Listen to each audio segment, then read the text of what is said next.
तो चलिए आज बात करते हैं ब्रह्मांड की सबसे रहस्यमयी और दिलचस्प चीजों में से एक की, जिन्हें हम ब्लैक होल कहते हैं।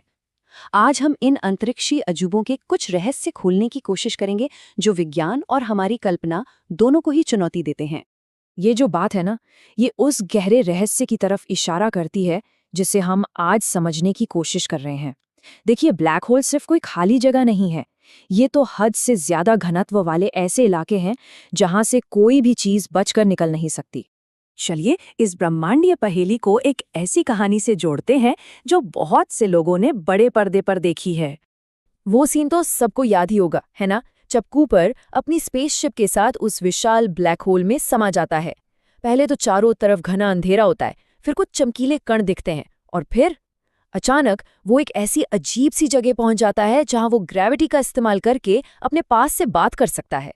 तो सबसे बड़ा सवाल यही उठता है कि क्या फिल्म में जो दिखाया गया वो सच हो सकता है या फिर हकीकत कुछ और ही है।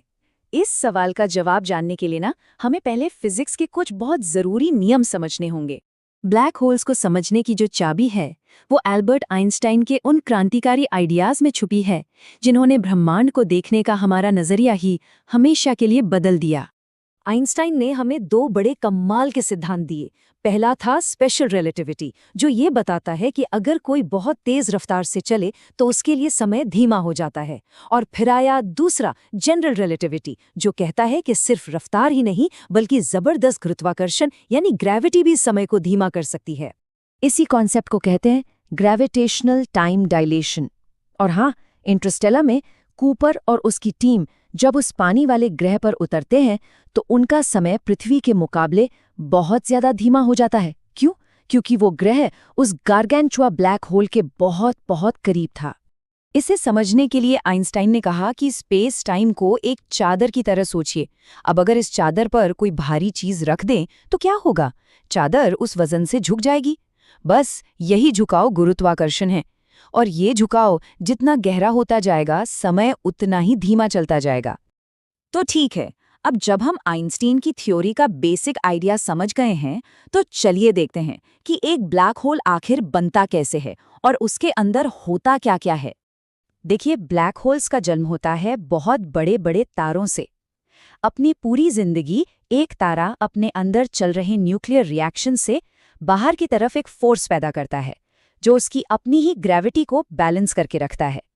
लेकिन जब तारे का ये ईंधन खत्म हो जाता है तो ये बैलेंस बिगड़ जाता है और तारा अपने ही वजन के नीचे दबकर ढह जाता है। और अगर तारा बहुत ही ज्यादा बड़ा हो तो एक जबरदस्त धमाके के बाद, जिसे हम सुपरनोवा कहते हैं, वो एक ब्लैक होल बन जाता है। ब्लैक होल्स भी मोटे तौर पर कहें तो 3 तरह के होते हैं। पहले हैं स्टेलर ब्लैक होल्स, जो तारों के मरने से बनते हैं। दूसरे हैं सुपर मैसिव ब्लैक होल्स, जो इतने ज्यादा विशाल होते हैं कि पूरी की पूरी आकाशगंगा उनके चारों ओर घूमती है। और फिर है प्राइमॉर्डियल ब्लैक होल्स, जो अभी सिर्फ एक थ्योरी है। माना जाता है कि ये ब्रह्मांड की बिल्कुल शुरुआत में बने थे। अब मान लीजिए हम एक स्पेसशिप में बैठकर ब्लैक होल के पास जा रहे हैं, तो सबसे पहली चीज जो हमारा ध्यान खींचेगी वो होगी अक्रीशन डिस्क।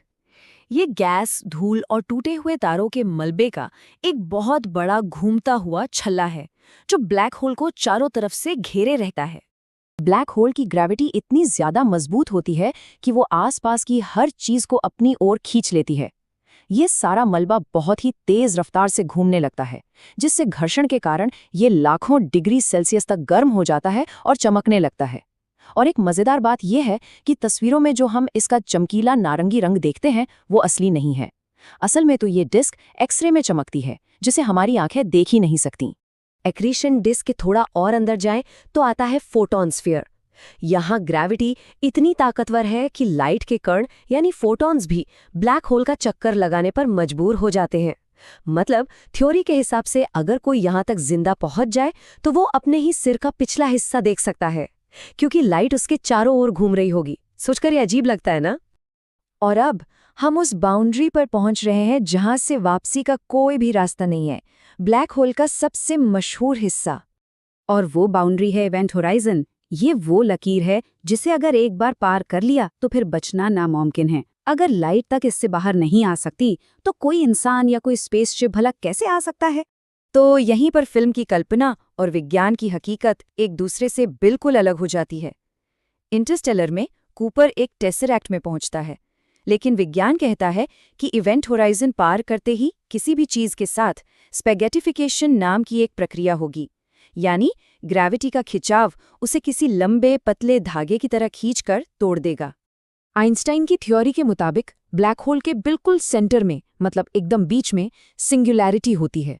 ये एक ऐसा पॉइंट है जहां स्पेस टाइम का फैब्रिक अनंत रूप से खिंच जाता है और फिजिक्स के सारे जाने पहचाने नियम काम करना बंद कर देते हैं।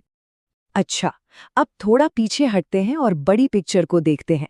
आखिर ये ब्लैक होल्स हमारे इस विशाल ब्रह्मांड में क्या रोल निभाते हैं? हम ब्लैक होल्स को अक्सर एक विलन की तरह देखते हैं जो सब कुछ निगल जाता है, लेकिन सच तो यह है कि वे निर्माता भी हैं।